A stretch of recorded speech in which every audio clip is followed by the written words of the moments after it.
Yang Berhormat Menteri. Terima kasih Datuk Yang Di-Pertua. Terima kasih ahli yang berhormat. Datuk Yang Di-Pertua, isu 3R, Race, Religion and Royal, dengan izin merujuk kepada mana-mana kenyataan atau tindakan yang menyentuh isu-isu sensitiviti berkenaan agama, kaum dan institusi diraja seperti yang termaklum di dalam Perlembagaan Persekutuan. Kementerian Komunikasi dan Digital KKD menerusi Suruhanjaya Komunikasi dan Multimedia Malaysia MCMC dan juga Polis Diraja Malaysia PDRM memainkan peranan penting dalam usaha untuk membendung penyebaran kandungan berkaitan 3R yang boleh dianggap mengancam keamanan, keselamatan dan kesejahteraan masyarakat.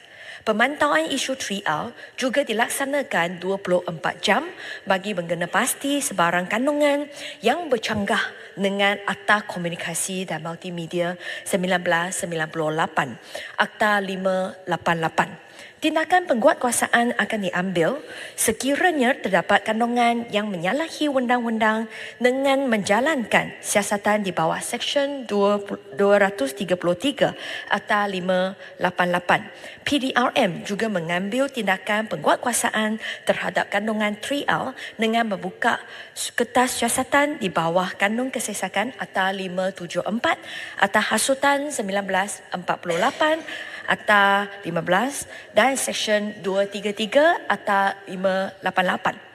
MCMC dengan pelibatan agensi penguatkuasaan seperti PDRM telah menjalankan beberapa sesi libat urus dengan pihak penyedia platform media sosial utama bagi membuka laluan kerjasama dalam membantu menangani pelbagai permasalahan penyalahgunaan platform media sosial termasuklah isu penyebaran kandungan ataupun berita palsu.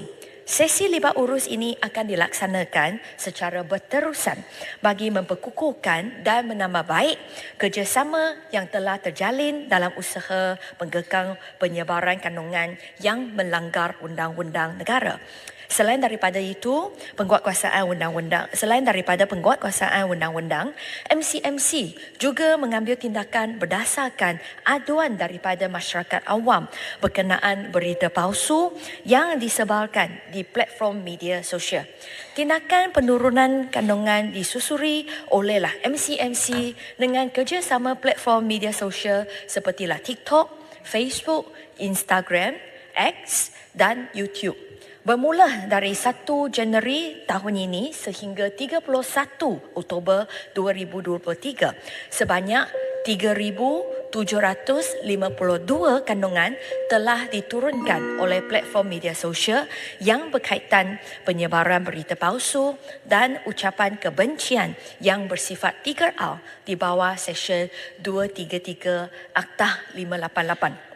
KKD telah menubuhkan task force dengan izin menangani berita palsu pada 1 hari bulan Disember 2022 yang berfungsi bagi memantau berita palsu yang mempunyai kesan negatif terhadap sistem politik, ekonomi sosial, agama, budaya, keselamatan dan kedaulatan negara. Sejak penubuhannya, sebanyak 156 berita yang tidak ditentukan kesahihannya yang melibatkan isu 3R dan yang amat berhormat Perdana Menteri serta pentadbiran telah dikenepasti. Pemantauan, tindakan pentadbiran dan tindakan undang-undang diselaraskan oleh pelbagai agensi termasuk PDRM dan Jabatan Peguam Negara Malaysia AGC. Sehingga 1 hari bulan November tahun ini, sebanyak 75 kertas siasatan telah dibuka oleh PDRM berkaitan penyebaran berita palsu dan isu 3R di mana 45 kes telah selesai dan sebanyak 30 kes masih dalam siasatan di peringkat PDRM, AGC dan juga MCMC. Selain itu, langkah advokasi dan kesedaran untuk mendidik masyarakat supaya menilai kesahihan sesuatu berita dengan menyamak fakta dengan sumber yang rasmi sebelum perkongsian dilakukan menerusi video maupun gambar di platform media sosial. Antara usaha advokasi ialah membangunkan portal untuk semak fakta iaitu portal sebenarnya.my yang dibangunkan oleh Suruhanjaya Komunikasi dan Multimedia MCMC dan portal MyCheck Malaysia yang dibangunkan olehlah bernama serta penerbitan program buah bicara pastikan sahih dan jugalah segmen biar betul di LTM. Sekian jawapan saya. Terima kasih Datuk Yang Dipertua. Terima kasih Menteri Yang Berhormat. Terima kasih Yang Dipertua. Terima kasih Soalan tambahan. Terima kasih Yang Berhormat Timbalan Menteri juga. Yang Berhormat Timbalan Menteri, saya nak tanya, adakah Yang Berhormat bersetuju sekiranya rakyat di luar sana mengatakan bahawa dalam melaksanakan peraturan berkaitan dengan 3R ini kelihatan seolah-olah ada berat sebelah di pihak kerajaan. Contohnya kalau kita bercakap mengenai hak untuk membantu kaum India, itu perkara yang bagus. Hak membantu kaum Cina di kampung-kampung baru contohnya, itu perkara yang bagus. Tapi apabila bercakap mengenai hak orang Melayu, maka tiba-tiba ia menjadi 3R. Itu menimbulkan salah faham di luar sana mengenai kesungguhan pihak kerajaan menjalankan takbir urus dengan cara yang adil dan saksama. Di waktu yang sama ada juga menteri-menteri contohnya yang apabila kita bercakap mengenai kesalah laku tata etika minum alkohol di depan khalayak ramai, kita bercakap mengenai etika sebagai menteri. Dia sendiri yang incite racial and religious divide. So, jadi ini menyebabkan di pihak kerajaan dilihat tidak adil. Malahan apabila bercakap mengenai berita palsu tadi, saya buat aduan sejak 12 Julai tahun 2023. Sehingga hari ini tidak ada tindakan daripada MCNC. Sedangkan kalau sekiranya yang tidak berkait dengan atau yang mendera atau memfitnah Perikatan Nasional, hari ini timbul, malam ni juga dia akan turunkan ataupun ambil tindakan. Ini menyebabkan ada rasa tidak adil. Dan saya harap Yang Berhormat Menteri boleh bagi komen, adakah Yang Berhormat Menteri setuju bahawa ada ketidakadilan dalam pelaksanaan tersebut. Yang Berhormat Menteri. Terima kasih Datuk Speaker, terima kasih Ahli Yang Berhormat.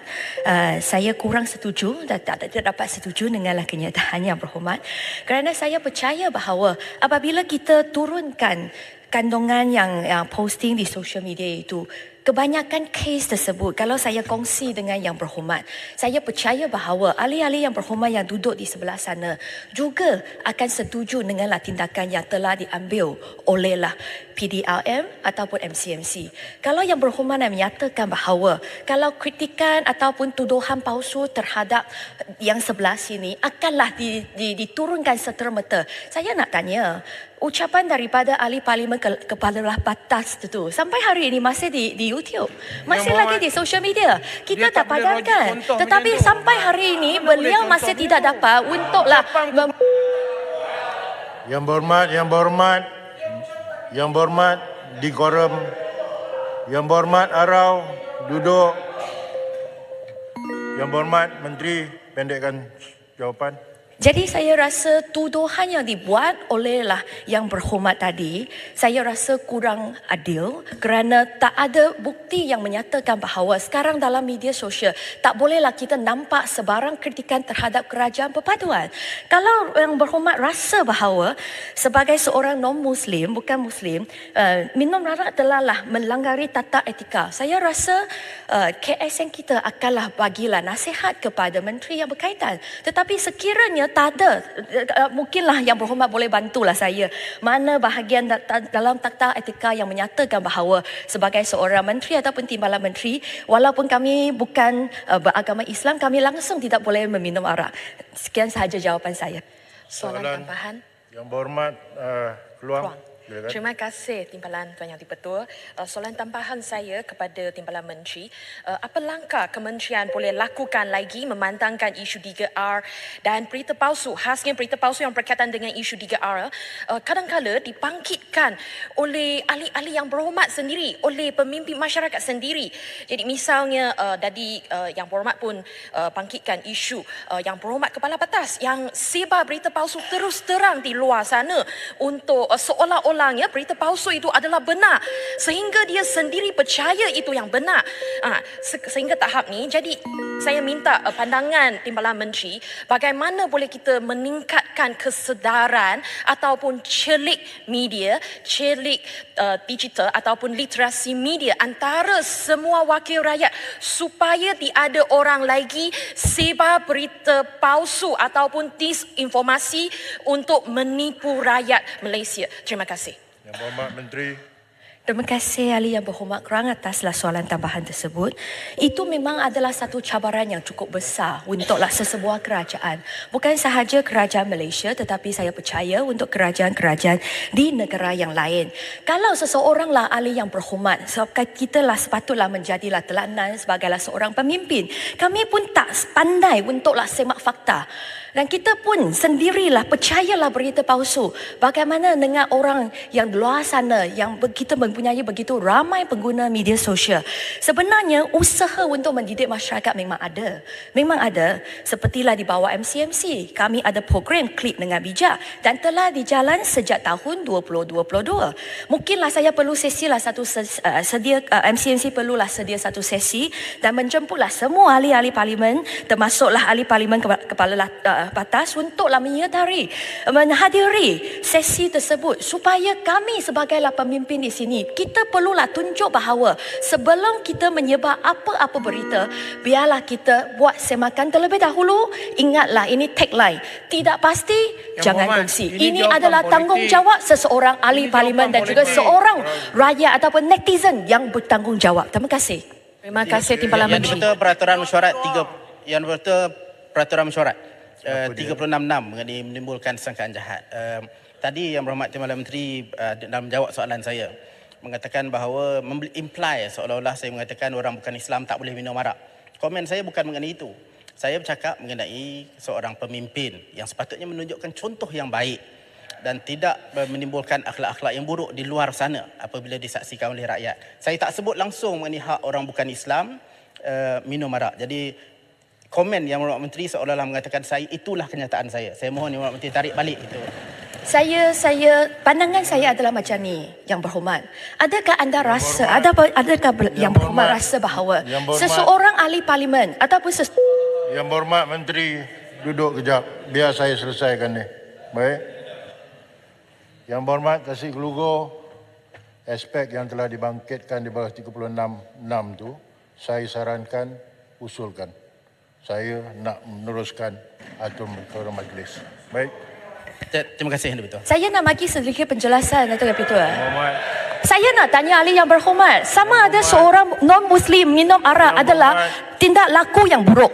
Itu sahaja. Yang Berhormat Menteri, saya telah Peraturan mesyuarat peraturan mesyuarat 36. yang mana satu? dia sangka buruk kepada ni. Jawapan menyangka buruk. Dia seorang menteri. Yang Berhormat. Dia jawab di pentas politik. Yang Berhormat, Ya. saya telah nyatakan tadi. Ya.